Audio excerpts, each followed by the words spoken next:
Good morning, everyone. It's Lee Henson, president and founder of AgileDad, and it's time for today's edition of the Daily Stand-Up. Without any further ado, let's get started. Over the past several weeks, I've seen lots of articles from Bob Galen that have just really rocked my world. He's been doing a fantastic job of communicating some things that we really need to talk about. I've also seen some things from Mike Cohn and some things from Mark Kilby that have all just been very, very well put together. Today I wanted to talk about one that came out this week. It was titled The Lost Art of Face-to-Face Communication. And they were talking about frustrations and having a solid conversation. He said he was having a conversation with one of his colleagues, and he was just frustrated. His colleague was frustrated about conversations they were trying to have. Not with him, but just in general. It seemed he had very specific ideas around making a product decision, one that would disrupt the status quo a bit, but in his mind was an absolute right decision. He sent several emails to key decision makers, and they just kept putting him off. So when he asked, well, did you call him? He looked at me as if he was crazy and said, well, no, they don't often answer their phones. They're busy.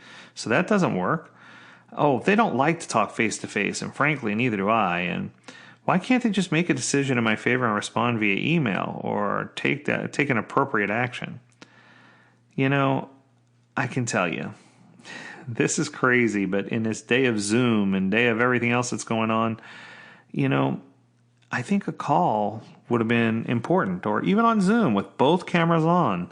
You know, we need to have this human connection, and I feel like this human connection has been missing in most meetings and most Agile applications and in most things in general in business. We're losing the human touch that we once had, and I think that everything is becoming so systemized and systematic that, you know, you're seeing people who are losing very good things that they could be doing to help better progress and move forward because they are so lost in the structure of things must be done a certain way.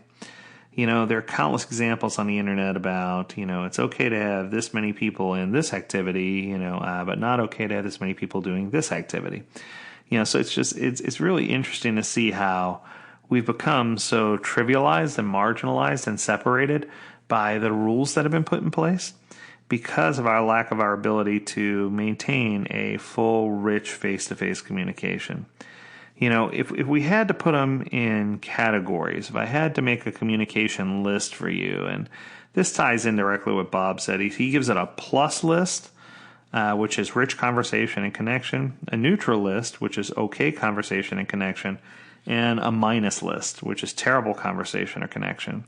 And in the plus list, he puts, of course, face-to-face in-person communication outside of an office environment.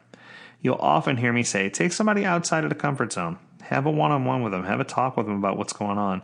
What you'll find is that people will, you know, let down their walls and they'll talk to you. And it's just really interesting because I think there's no substitution for a great conversation. The second one is face-to-face in-person. You know, if you got to do it in office, that's the second, then fine, let's do it in office. It doesn't tear down the most important barrier, though, is what I found. That sometimes that environment of psychological safety gets washed away because, well, for whatever reason, someone doesn't feel like they're in a safe zone when they're talking inside of the workplace. So I think it's just so important for us to, if we have to have that communication, it's still a great way to have rich conversation. But if you're in the office, you want to make sure you're still within an environment of psychological safety so that people feel confident talking. And of course, the last one for rich conversation and connection will be face-to-face virtually with both cameras on. So that both people can see each other. You can see body language. You can talk to one another. You can do head shakes and high five with hands and know that, you know, the other person is fully engaged and that things make sense. But you want to make sure that if you're doing this, that you have both cameras on, that it's live feed, and that people are talking to each other and collaborating. That's what's going to make for positive communication. If we're doing neutral, we're talking about virtually with cameras off or a phone call. Those two I put right in the same category. I don't know if you've ever hosted a virtual meeting before on Zoom, WebEx, you pick it, but there's nothing worse than being in a meeting and talking to a whole slate of black boxes. And if you've ever hosted a meeting before, you know what I'm talking about. The black boxes of death where, you know, people may be there, but they may not be there. Their names are there, but we don't know if they're actually present or not. And we don't know how engaged they are, or what's going on, or what they're doing. And yeah, to me, the worst one, here we go, Slack thread.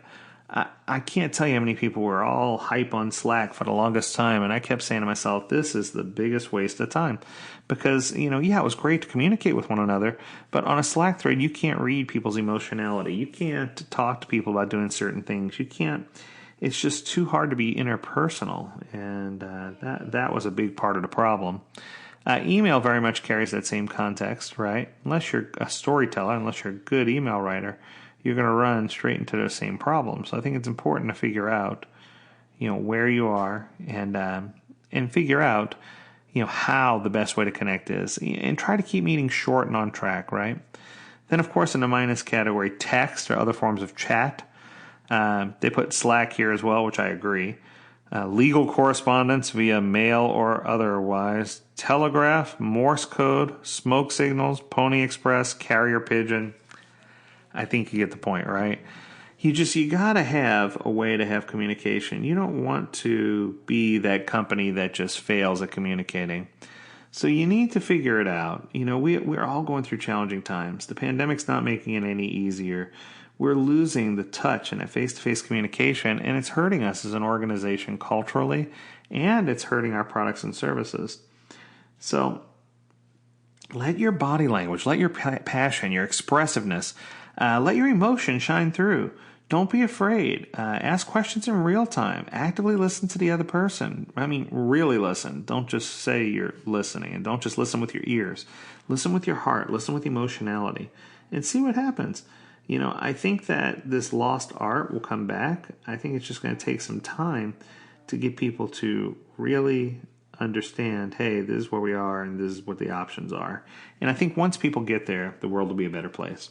So I know it's Thursday. It's getting late in the week. I hope you enjoyed this episode of the Daily Stand-Up. As always, we encourage you to visit AgileDad.com where you can learn more about this topic and many others. And as always, we encourage you to stay healthy, stay well, and stay agile, my friends. Until next time, do take care.